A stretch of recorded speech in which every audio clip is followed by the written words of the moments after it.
উৎসব পার্বণে নিজেকে বর্ণিল রূপে সাজাতে নারীদের পছন্দের তালিকায় সবার উপরের দিকেই থাকে রাজশাহী সিল্ক। ঈদকে সামনে রেখে ঐতিহ্য আর আভিজাত্যে মোড়া সিল্কের চাহিদা বেড়েছে। রেশম কারখানাগুলোতেও বেড়েছে ব্যস্ততা। সিল্কটা এবার একটু বেশি ডিজাইন, অত্যাধুনিক ডিজাইন। সিল্ক একটা আমাদের রাজশাহী শহরের একটা ঐতিহ্যবাহী, আর সিল্কের একটা শাড়ি ঈদেটা আমরা আসলে প্রেফার করি সবসময়।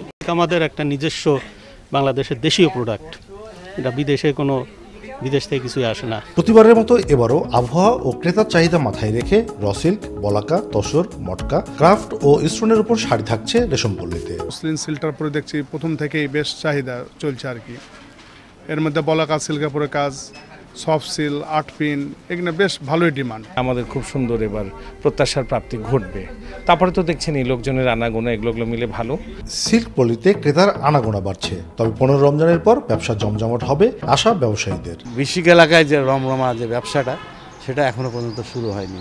তারপরে আমরা আশা করছি যে 15 রমজানের পর এই বিষয়টা শুরু হবে, যেহেতু রাজশাহীর বাইরের থেকে যারা আসে তারা একটা না একটা সিল্কের কাপড় নেই। আগামী কিছুদিন রেশম কাপড়ের ব্যবসা জমবে, তবে আগের বছরগুলোর তুলনায় মোট কেনাবেচা কিছুটা কমতে পারে বলে মনে করছেন ব্যবসায়ীরা। কাজী শাহেদ, দেশ টিভি, রাজশাহী।